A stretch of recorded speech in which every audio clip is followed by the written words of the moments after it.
Hello tout le monde, c'est Flashflow, j'espère que vous allez bien, content de pouvoir vous retrouver pour cette nouvelle vidéo. Un événement rare sur la chaîne. La Formule 1, mentionnée comme le summum du sport auto, c'est la catégorie dans laquelle on est censé retrouver les plus grands champions. La F1 est très populaire et vous avez sûrement dû connaître la discipline via la télévision, grâce à vos parents ou des amis. Ou encore plus récemment la série Drive to Survive. Et depuis, vous avez quasiment dû regarder tous les grands prix à la télévision, posés tranquillement dans votre canapé. Et si vous êtes un grand passionné, vous avez déjà dû vous dire « Oh, j'aimerais bien être à la place des spectateurs dans les tribunes ». Et vous auriez raison. Surtout qu'aller sur circuit pour suivre un week-end de Grand Prix, c'est bien plus que ce qu'on voit à la télé. Aujourd'hui, je vais donc vous montrer ce qu'il se passe quand on franchit l'écran pour aller s'asseoir dans les tribunes d'un Grand Prix de Formule 1. En l'occurrence, le GP de Spa. Déjà, pour aller sur le circuit voir la F1, il faut se préparer. Avoir un circuit proche de chez soi, c'est mieux, ou alors faut pas avoir peur de voyager. Mais c'est déjà un investissement. C'est le problème de la F1, surtout que les billets ne sont pas toujours à des prix raisonnables. Ensuite, il faut trouver un logement si vous restez tout le week-end, tout en ayant le moyen de se déplacer de chez vous au logement et du logement au circuit. Et quand on est sur circuit, eh bien, il vous faut préparer le plus beau merch de votre pilote ou équipe favorite, préparer de l'eau, des bonnes chaussures de marche, un sac à dos et si vous avez un bel appareil photo pour vous faire des souvenirs. Si le soleil et la chaleur sont de la partie, de la crème solaire et une casquette. Si la pluie est présente, un bon kawaii ou de quoi se protéger de la pluie en gros. Et pour Spa, eh bien il faut tout prendre car là-bas il peut y avoir toutes les météos en une journée. Et si vous n'êtes pas en tribune, une chaise de camping, c'est le must. Pour ma part, j'étais en tribune gold devant les stands. Ah ouais, je vois qu'on se met bien. Et un truc cool dont j'étais pas au courant au moment de commander mes billets, c'était le grand nombre de stands de nourriture, de merch, les points d'eau ou les sanitaires juste derrière notre tribune. Ça permet de limiter les déplacements, c'est plutôt sympa. Voilà, maintenant que vous avez ces infos, vous êtes fin prêt à rejoindre le circuit et profiter de ce pourquoi vous êtes venu, voir des monoplaces rouler. C'est parti!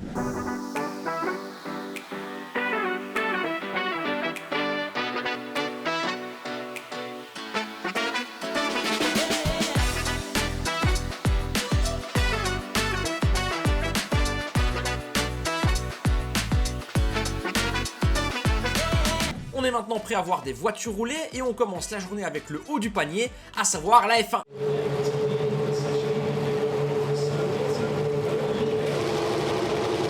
Non en fait, la F3. Car oui, on avait la chance d'être sur un week-end de F3, mais aussi de F2 et de Porsche Super Cup. En effet, la F3 n'est pas présente à chaque week-end de Formule 1, car la saison comporte 10 meetings, contrairement aux 24 de la Formule 1. C'est aussi le cas de la F2 qui comporte 14 meetings, et la Porsche Cup qui en comporte 8. Ah ouais, vous avez eu de la chance à Spa. On débute donc avec les essais libres de Formule 3, et des monoplaces qui font un beau bruit avec leur moteur V6, ce qui permet de bien entamer la journée.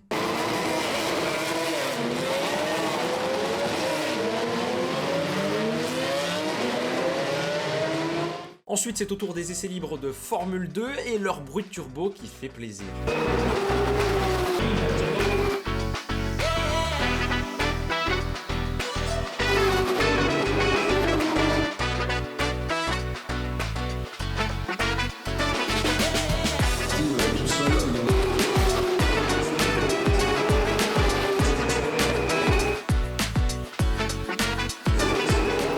Un élément assez sympa est que l'équipe du film Formule 1 était présente sur place et ils ont tourné quelques scènes durant le week-end. Dont une que j'ai trouvée assez sympa puisqu'ils ont demandé au public d'une partie de la tribune où j'étais de faire de la figuration pour le film.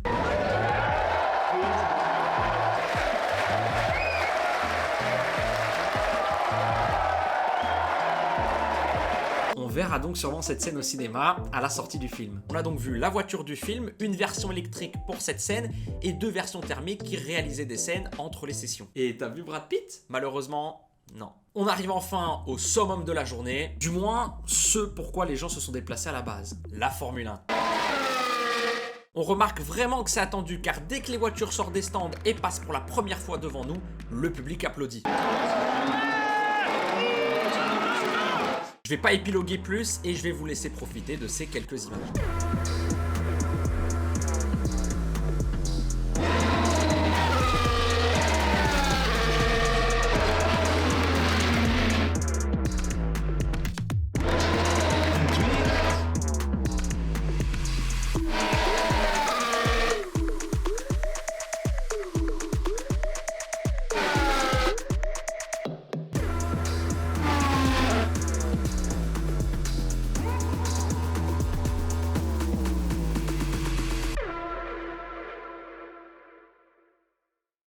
Ensuite, on est reparti, cette fois avec la qualification de F3, une séance de 30 minutes super intéressante, surtout qu'elle a une grande importance.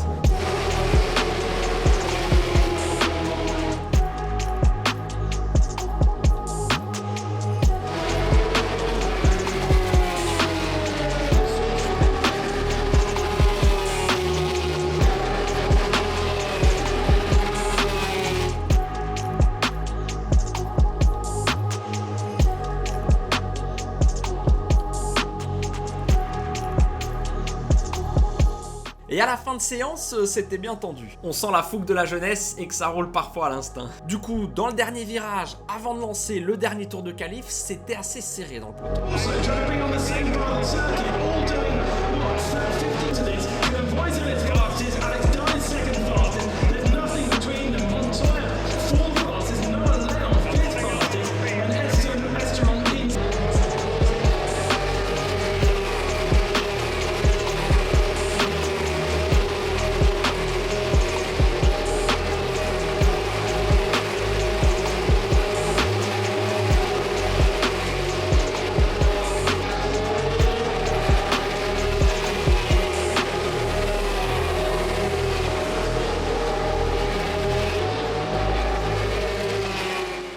On embraye après cette séance sur une autre qualification, cette fois-ci celle de Formule 2, toujours dans le même format de 30 minutes. Mais ici, je sais pas pourquoi, je les ai sentis un peu plus disciplinés.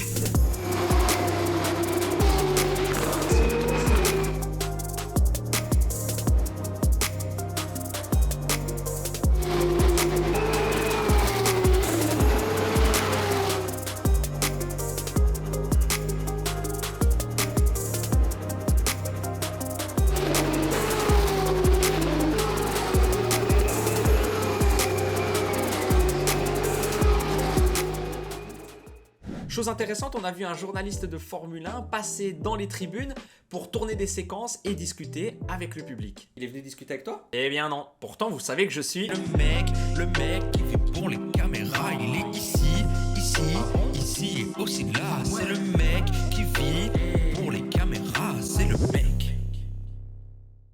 Attention, la journée n'est pas finie car on repart avec la F1 pour la deuxième séance d'essai libre. Pas de séance qualif cette fois? Non, car ce n'est pas un week-end sprint. Contrairement à l'année prochaine. Et bien sûr, ça faisait plaisir de voir ces monoplaces rouler pour la deuxième fois de la journée.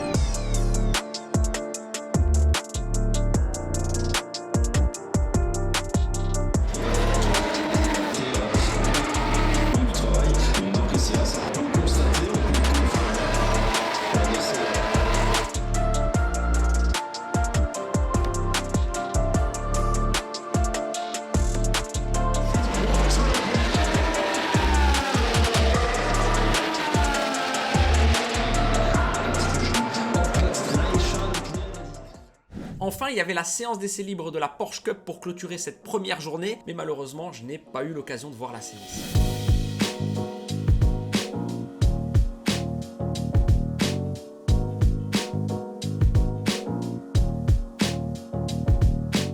Le samedi, des séances en moins, mais de l'intensité en plus, car on commence avec la F3 et la Sprint Race, qui est une des deux courses de cette catégorie sur le week-end. Comment ça se passe alors s'il y a deux courses et une séance qualif? Tout simplement, pour la Sprint Race, on inverse le top 12 de la séance qualificative, et pour la seconde course, nommée Feature Race, on garde le résultat de la qualification. Cette Sprint Race de F3 est la première du week-end, et en plus on est sous conditions humides, ce qui promet. Surtout qu'ils sont fougueux, on rappelle la qualif. À l'emplacement où j'étais situé, on a la possibilité de voir la mise en grille, l'arrivée des mécanos sur la piste et dans les stands, etc.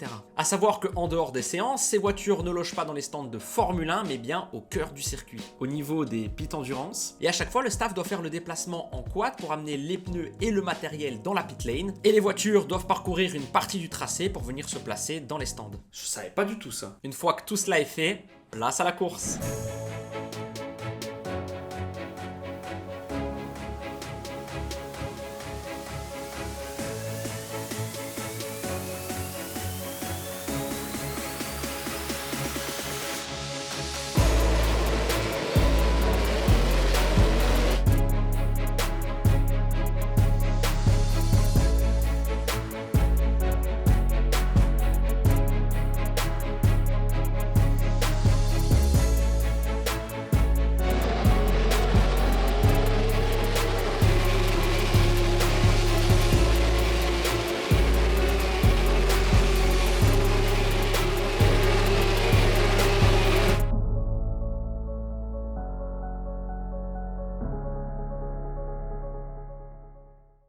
On a aussi l'occasion de voir le premier podium du week-end, mais aussi un DJ et des personnes qui nettoient le podium. Comme quoi, il y a un monde fou qui travaille à tout niveau et ça, on n'en parle pas et on le voit jamais. En parlant de ces personnes de l'ombre, big up au staff du circuit en général, aux commissaires, à leur bonne humeur et leur travail acharné, sans qui aucune course ne serait possible. Revenons maintenant à la piste. L'humidité reste présente pour la suite de la journée avec la séance qualificative de la Porsche Super Cup, le championnat international de Porsche 911 GT3 Cup.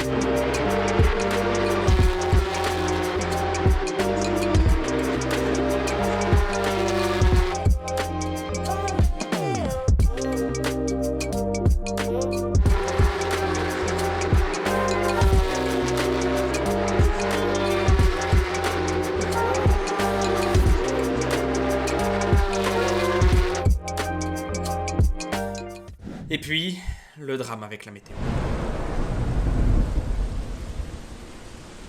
La F1 part pour sa 3e et dernière séance d'essai libre du week-end.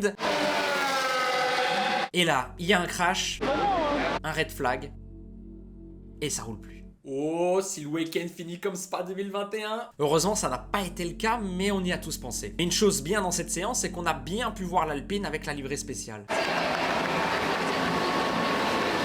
Non, pas celle-là, celle-là. Maintenant, place à la course de F2, et là... Annulé. Putain. Merde! C'est pas 2021. Finalement, elle sera reportée en fin de journée, elle comportera un long moment de safety car, et puis un red flag. La course ne sera jamais relancée, mais un résultat a quand même été attribué. Avant de vous parler de la qualification de Formule 1, il y a une chose majeure dont je ne vous ai pas encore parlé et qui est bien présente quand on est sur un GP, la fan zone. On y retrouve des concerts en journée et le soir, parfois même jusqu'à 22h. Il y a un tas d'activités comme le Pit Stop Challenge, un stand avec plein de simulateurs de Formule 1 où ils font la course à plusieurs. La course est retransmise sur des écrans et parfois commentée. Il y a des voitures de démonstration et bien plus, comme les séances d'interview des pilotes sur la scène principale. Mais de mon côté, je n'ai pas su voir les pilotes en interview car il faut être là très tôt et je me suis dit go voir des voitures à la place, dans tous les cas je verrai les pilotes lors de la parade. Et pour clôturer ce samedi, la dernière séance de la journée. Normalement, sauf qu'il y a eu un décalage de la F2, je le rappelle. La qualif de Formule 1. Et là c'est la première séance à haute intensité du week-end pour la discipline. Et en plus les conditions humides rajoutent un petit peu de pression et redistribuent potentiellement les cartes. Ça doit être beau de voir le spray en vrai. Ouais, c'est assez stylé. Pour cette séance on a vécu une qualif intéressante avec de bons rebondissements. Je vous réécris pas l'histoire, les images vont parler.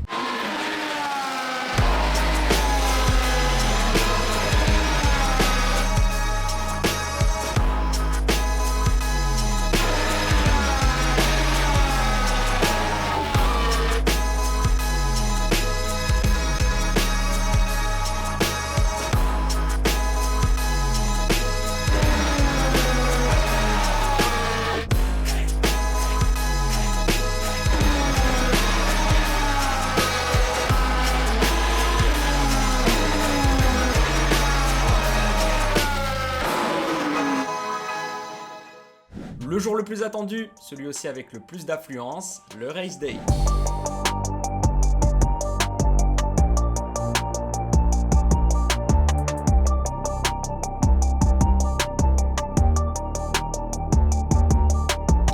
Les courses sont généralement des événements intéressants. On voit les voitures rouler en groupe, il y a des dépassements, de la stratégie, des podiums, etc.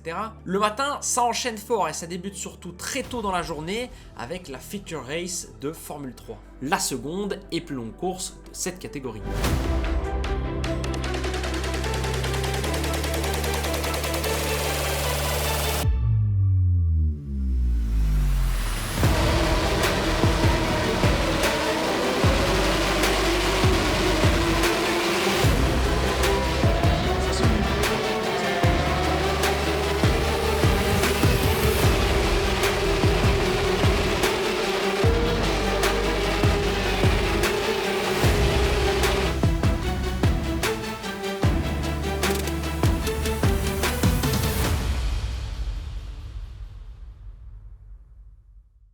Pour poursuivre, on perd pas de temps, la journée enchaîne direct avec la Feature Race de F2. Là aussi, c'est la course la plus longue pour cette catégorie? Oui, mais cette fois avec un arrêt au stand obligatoire, contrairement à la F3.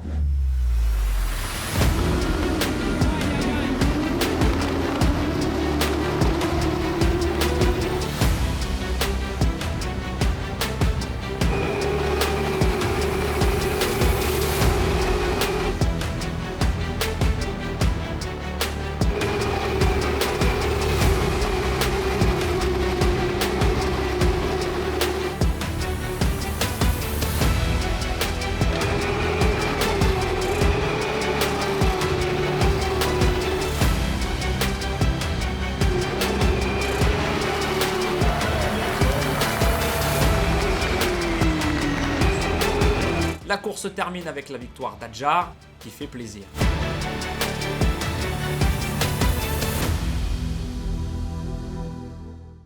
Vient ensuite la course de la Porsche Super Cup, malheureusement une épreuve hachée par les safety cars, mais ça reste plutôt sympa de voir des courses d'autres catégories que des monoplaces.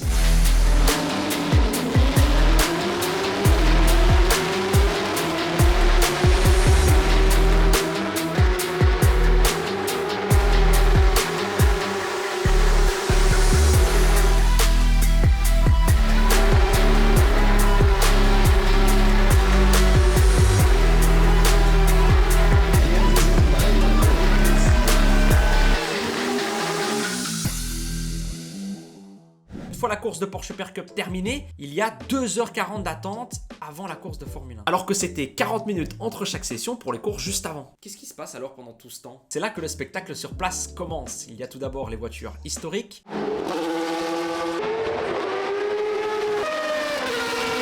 On retrouve la parade des pilotes.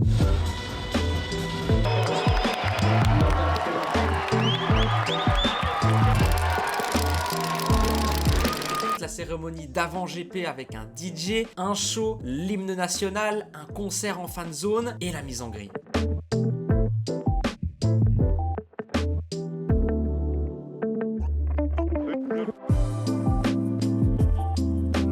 Et après tout ça, une grosse pression s'installe. Une atmosphère lourde de tension et de concentration. La course est sur le point de commencer. Et quelle course on a vécu sur le devant de la scène.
Le résultat, vous le connaissez déjà.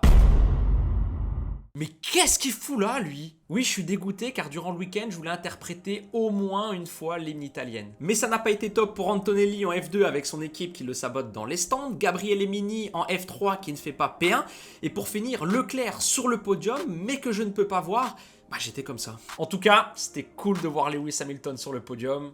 Ce gars, c'est vraiment un GOAT.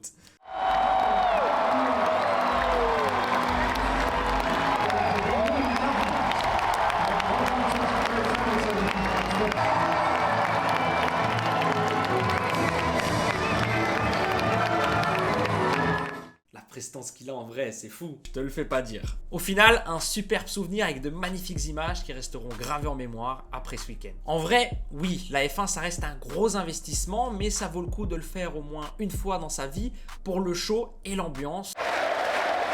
Surtout si on est passionné. Surtout avec l'intensité du championnat actuel et les écarts réduits. À voir en 2026 si ça sera toujours aussi serré. Mais tout de même, le son des moteurs, les pilotes, voir ces idoles du sport, les voitures, les événements, les concerts, la fan zone, l'ambiance dans sa globalité, la communion avec les fans, regarder une course sous un autre angle avec de nouveaux ressentis, franchement, C'est incroyable. C'est donc la fin de cette vidéo, j'espère qu'elle vous aura plu.